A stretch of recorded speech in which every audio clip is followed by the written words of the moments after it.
ओम शांति। बाबा good morning.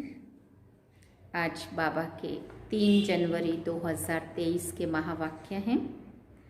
बाबा ने सार में कहा, मीठे बच्चे, ये सृष्टि व जमाना दुख का है, इससे निष्ठो मोहा बनो, नए जमाने को याद करो। बुद्धि योग इस दुनिया से निकाल नई दुनिया से लगाओ। बाबा ने प्रश्न पूछा, कृष्णपुरी में चलने के लिए तुम बच्चे कौन सी तैयारी करते और कराते हो? तो बाबा ने उत्तर में कहा, कृष्णपुरी में चलने के लिए सिर्फ इस अंतिम जन्म में सब विकारों को छोड़ पावन बनना और दूसरों को बनाना है। पावन बनना ही दुख धाम से सुख धाम में जाने की तैयारी है। तुम सबको यही संदेश दो कि यह डर्टी दुनिया है, इससे बुद्धि योग निकालो तो नई दुनिया में चले जाएंगे। गीत सुना मुझको सहारा देने वाले, वो दिल कहे तेरा शुक्रिया। ओम शांति। इस गीत में बच्चे कहते हैं कि बाबा, क्या कहते हैं बाबा को? बाबा, बच्चों की बुद्धि चली जाती है बेहद के बाप की तरफ। जिन बच्चों को अब सुख मिल रहा है अथवा सुख धाम का रास्ता मिल रहा है, समझते हैं बरोबर बाप स्वर्ग के 21 जन्मों का सुख देने आया है। इस सुख की प्राप्ति के लिए स्वयं बाप आकर शिक्षा दे रहे हैं, समझा रहे हैं कि ये जो जमाना है अर्थात इतने जो मनुष्य हैं वो कुछ भी दे नहीं सकते हैं। ये तो सब रचना है, आपस में भाई बहन है, तो रचना एक दो को सुख का वर्षा कैसे दे सकती है? एक मनुष्य को सुख का वर्षा कैसे दे सकते हैं? बाबा ने कहा, सुख का वर्षा देने वाला तो जरूर रचयिता, एक ही रचयिता बाप होगा। इस जमाने में ऐसा कोई भी मनुष्य नहीं है जो किसी को सुख दे सके। सुखदाता सद्गति दाता है ही एक, सतगुरु। अब सुख कौन सा मांगते हैं? ये तो सभी भूल गए हैं कि स्वर्ग में बहुत सुख थे और अभी नरक में दुख है। तो ज़रूर सभी बच्चों पर मालिक को ही तरस पड़ेगा ना। बहुत हैं जो सृष्टि के मालिक को मानते हैं, परंतु वो कौन है, उनसे क्या मिलता है, कुछ भी पता नहीं है।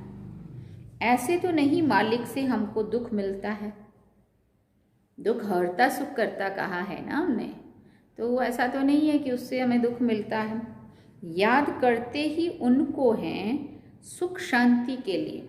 भक्त भगवान को याद करते हैं जरूर प्राप्ति के लिए। दुखी है तब तो सुख शांति के लिए याद करते हैं ना। बेहद का सुख देने वाला एक है, बाकी हद का अलग काल सुख तो एक दो को देते ही रहते हैं। वो कोई बड़ी बात नहीं है। भक्त सभी पुकारते हैं एक भगवान को। जरूर भगवान सबसे बड़ा है, उनकी महिमा बहुत बड़ी है, तो जरूर बहुत सुख देने वाला होगा ना। बाप कभी बच्चों को व जमाने को दुख नहीं दे सकते। बाप समझाते हैं, तुम विचार करो, मैं जो सृष्टि अथवा जमाना रचता हूँ तो क्या दुख देने के लिए रचता हूँ? बाबा कहते सोचो जरा, विचार करो इसके बारे में। मैं तो रचता हूँ सुख देने के लिए, परंतु ये ड्रामा सुख दुख का बना हुआ है। मनुष्य कितने दुखी हैं। बाप समझाते हैं कि जब नया जमाना नई सृष्टि होती है तो उसमें सुख होता है, दुख पुरानी सृष्टि में होता है। सब कुछ पुराना जड़ जड़ीभूत हो जाता है। पहले जो मैं सृष्टि रचता हूँ उसको सतो प्रधान कहा जाता है।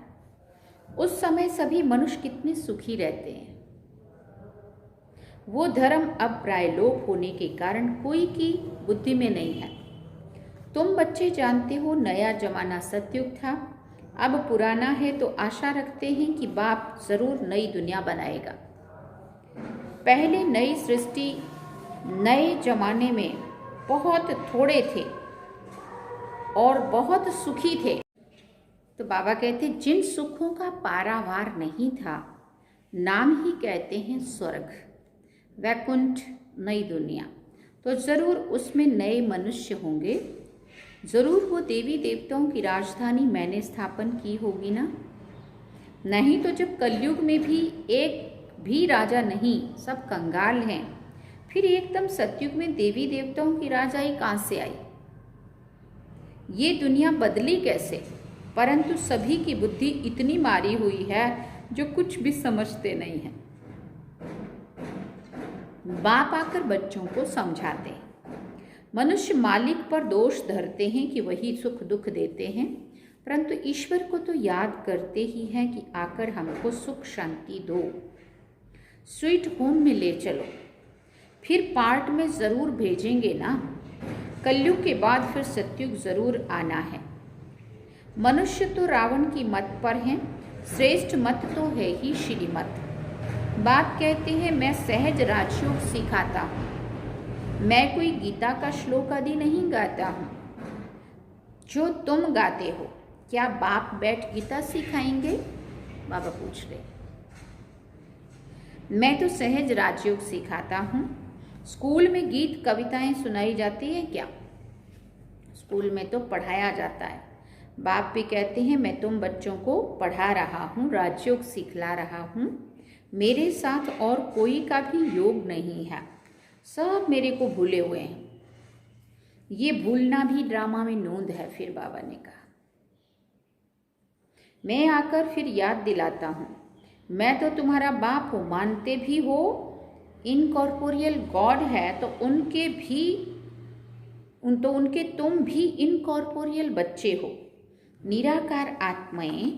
तुम फिर यहाँ आते हो पार्ट बजाने। सभी निराकार आत्माओं का निवास स्थान निराकारी दुनिया में है जो ऊंचते ऊंच है।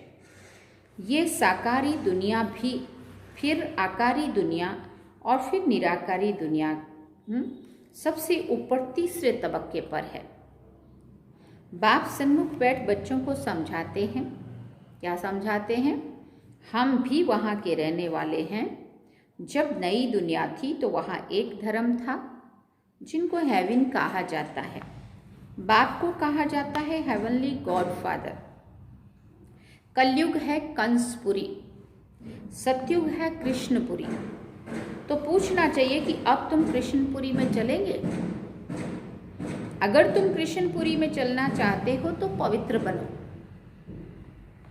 जैसे हम तैयारी कर रहे हैं दुख धाम से सुख धाम में चलने की, ऐसे तुम भी करो। ऐसा उनको समझाना है। उसके लिए विकार जरूर छोड़ने पड़ेंगे। ये सबका अंतिम जन्म है, सभी को वापस जाना है। क्या तुम भूल गए हो 5000 वर्ष पहले भी ये महाभारत लड़ाई नहीं लगी थी, जिसमें सभी धर्म विनाश हुए थे और एक धर्म की स्थापना हुई थी? सतयुग में देवी देवताएं थे ना, कलयुग में नहीं है। अब तो रावण राज्य है, आसुरी मनुष्य हैं। उन्हों को फिर देवता बनाना पड़े तो उसके लिए आसुरी दुनिया में आना पड़े, वह दैवी दुनिया में आएंगे। वह दोनों के संगम पर आएंगे। पूछ रहे बाबा, गाया भी हुआ है कल्प कल्प, कल्प के संगम युगे युगे आता। बाप हमको ऐसे समझाते हैं, हम उनकी श्रीमत पर हैं। कहते हैं मैं गाइड बन तुम बच्चों को वापस ले जाने के लिए आया हूँ, इसलिए मुझे कालों का काल भी कहते हैं। कल्प पहले भी महाभारत लड़ाई लगी थी जिससे स्वर्ग के द्वार खुले थे, परंतु सभी तो वहाँ नहीं गए सिवाय देवी देवताओं के। बाकी सब शांति धाम में थे। तो मैं निर्वाण धाम का मालिक आया हूँ सभी को निर्वाण धाम ले जाने। तुम रावण की जंजीरों में फंसे हुए विकारी मूत प्लीति आसुरी गुण वाले हो। काम है नंबर 1 डर्टी, फिर क्रोध लोभ नंबर 1 डर्टी है। तो सारी दुनिया से नष्टो मोहा भी होना है, तभी तो स्वर्ग में चलेंगे ना। जैसे बाप हद का मकान बनाते हैं तो बुद्धि उसमें लग जाती है।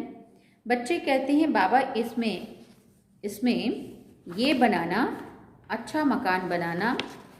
वैसे बेहद का बाप कहते हैं मैं तुम्हारे लिए नई दुनिया स्वर्ग कैसा अच्छा बनाता हूँ। तो तुम्हारा बुद्धि योग पुरानी दुनिया से टूट जाना चाहिए। यहाँ रखा ही क्या है? कितना बाबा वैराग दिला रहे हैं। यहाँ रखा ही क्या है? देह भी पुरानी, आत्मा में भी खाद पड़ी हुई है। वो निकलेगी तब जब तुम योग में रहेंगे, ज्ञान भी धारण होगा। ये बाबा भाषण कर रहे हैं ना, हे बच्चे तुम सभी आत्माएं मेरी रचना हो। आत्मा के स्वरूप में भाई भाई हो। अब तुम सभी को मेरे पास वापिस आना है। अभी सब तमो प्रधान बन चुके हो। रावण राज्य है ना, तुम पहले नहीं जानते थे कि रावण राज्य कब से आरंभ होता है। सतयुग में 16 कला है, फिर 14 कला होती है। तो ऐसे नहीं कि एकदम 2 कला कम हो जाती है, धीरे धीरे उतरते हैं। अभी तो कोई कला नहीं है, पूरा ग्रहण लगा हुआ है। अब बाप कहते हैं कि दे दान तो छूटे ग्रहण। 5 विकारों का दान दे दो और कोई पाप नहीं करो। भारतवासी रावण को जलाते हैं, जरूर रावण का राज्य है, परंतु रावण राज्य किसको कहते हैं, राम राज्य किसको कहते हैं, ये भी नहीं जानते। कहते हैं राम राज्य हो, नया भारत हो, परंतु एक भी नहीं जानते कि नई दुनिया नया भारत कब होता है। सभी कब्र में सोए पड़े हैं। अब तुम बच्चों को तो सत्यु की झाड़ देखने में आ रहे हैं। यहाँ तो कोई देवता है ही नहीं, तो ये बाप आकर सब समझाते हैं। माता पिता तुम्हारा वही है स्थूल में, फिर ये माता पिता है। वैसे तो माता पिता वही है शिव बाबा ही, परंतु फिर स्थूल में ये है। तुम माता पिता उनको गाते हो, सतयुग में तो ऐसे नहीं गाएंगे। वहाँ ना कृपा की बात है, यहाँ माता पिता का बनकर फिर लायक भी बनना पड़ता है। बाप स्मृति दिलाते हैं, हे भारतवासी तुम भूल गए हो, तुम देवताएं कितना धनवान थे, कितने समझदार थे। अब बेसमझ बन देवाला मार दिया है। ऐसा बेसमझ माया रावण ने तुमको बनाया है, तभी तो रावण को जलाते हो ना। दुश्मन का एफिजी बनाए उनको जलाते हैं ना। तुम बच्चों को कितनी नॉलेज मिलती है, परंतु विचार सागर मंथन नहीं करते, बुद्धि भटकती रहती है। तो ऐसी पॉइंट्स भाषण में सुनानी भूल जाते हैं, पूरा समझाते नहीं हैं। तुमको तो बाप का पैगाम देना है कि बाबा आया हुआ है, ये महाभारी लड़ाई सामने खड़ी है, सभी को वापस जाना है। स्वर्ग स्थापन हो रहा है। बाप कहते हैं देह सहित देह के सभी संबंधों को भूल, माँ में कम याद करो, मुझे याद करो। बाकी सिर्फ ऐसे नहीं कहना है कि इस्लामी बौद्धी आदि सब भाई भाई हैं। ये तो सभी देह के धर्म हैं। सभी की जो आत्माएं हैं वो बाप की संतान है। बाप कहते हैं सब देह के धर्म छोड़, माँ में कम याद करो। ये बाप का मैसेज देने के लिए हम शिव जयंती मना रहे हैं। हम ब्रह्मा कुमार कुमारियां शिव के पोतरे हैं। हमको उनसे स्वर्ग की राजधानी का वर्षा मिल रहा है। बाप हमको पैगाम देते हैं कि मन मना भव, इस योग अग्नि से तुम्हारे विकर्म विनाश होंगे। अशरीरी बनो। अच्छा मीठे मीठे सिकिल दे बच्चों प्रति माता पिता बाप दादा का याद प्यार और गुड मॉर्निंग। रूहानी बाप की रूहानी बच्चों को नमस्ते। हम रूहानी बच्चों की रूहानी माता पिता बाप दादा को दिलवा जान सिकवा प्रेम से याद प्यार, गुड मॉर्निंग, नमस्ते, थैंक यू बाबा, शुक्रिया बाबा। अब रात्रि क्लास है। अभी तुम बच्चे स्थूल वतन, सूक्ष्म वतन और मूल वतन को अच्छी तरह समझ गए हो। सिर्फ तुम ब्राह्मण ही ये नॉलेज पाते हो, देवताओं को तो ये दरकार ही नहीं है। तुमको सारे विश्व की अब नॉलेज है। तुम पहले शूद्र वर्ण के थे, फिर ब्रह्मा कुमार बने, तो ये नॉलेज देते हैं जिससे तुम्हारी डीटी डायनेस्टी स्थापन हो रही है। बाप आकर ब्राह्मण कुल, सूर्यवंशी, चंद्रवंशी डायनेस्टी स्थापन करते हैं। वो भी इस संगम पर स्थापना करते हैं। और धर्म वाले फट से डायनेस्टी स्थापन नहीं करते, उनको गुरु नहीं कहा जाता। बाप ही आकर धर्म की स्थापना करते हैं। बाप कहते हैं अभी सिर पर फुरना है बाप की याद का, जिसे घड़ी घड़ी भूल जाते हैं। पुरुषार्थ कर धंधा आदि भी करते रहें और याद भी करते रहें हेल्दी बनने के लिए। बाप कमाई बड़ी जोर से कराते हैं, इसमें भी सभी कुछ भूलना पड़ता है। हम आत्मा जा रही है, प्रैक्टिस कराई जाती है। खाते हो तो क्या बाप को याद नहीं कर सकते हो? कपड़ा सिलाई करते हो, बुद्धि योग बाप की याद में रहे। कीचड़ा तो निकालना है ना। बाबा कहते हैं शरीर निर्वाह के लिए भले कोई भी काम करो, ऐसा नहीं है सब कुछ छोड़ देना है। कर्मयोगी बोले ना बाबा ने। है तो बहुत सहज, समझ गए हो 84 का चक्कर पूरा हुआ। अब बाप राजयोग सिखाने आए हैं।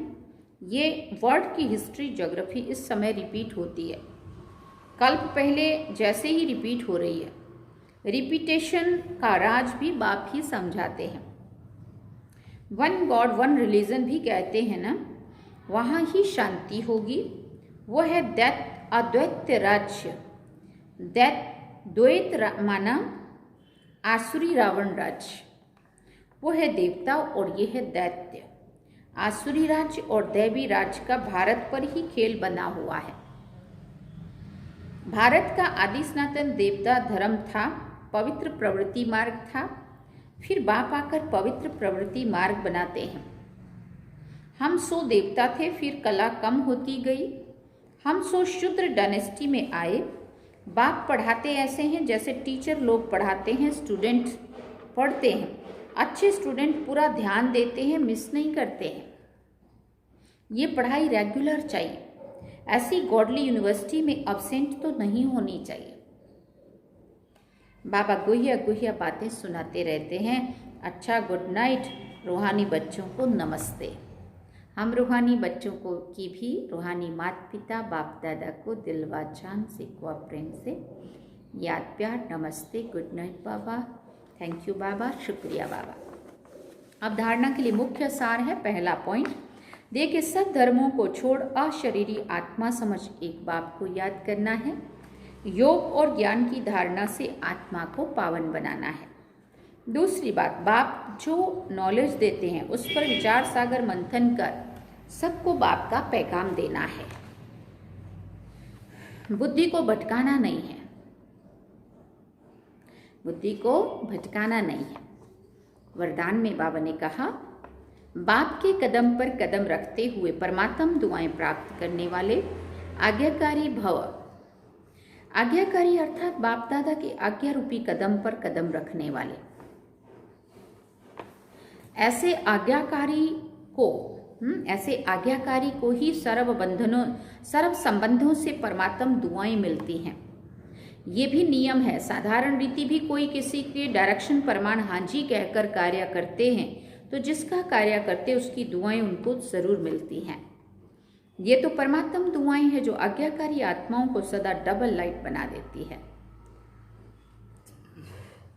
स्लोगन में बाबा ने कहा, दिव्यता और अलौकिकता को अपने जीवन का श्रृंगार बना लो तो साधारणता समाप्त हो जाएगी। दिव्यता और अलौकिकता को अपने जीवन का श्रृंगार बना लो तो साधारणता समाप्त हो जाएगी।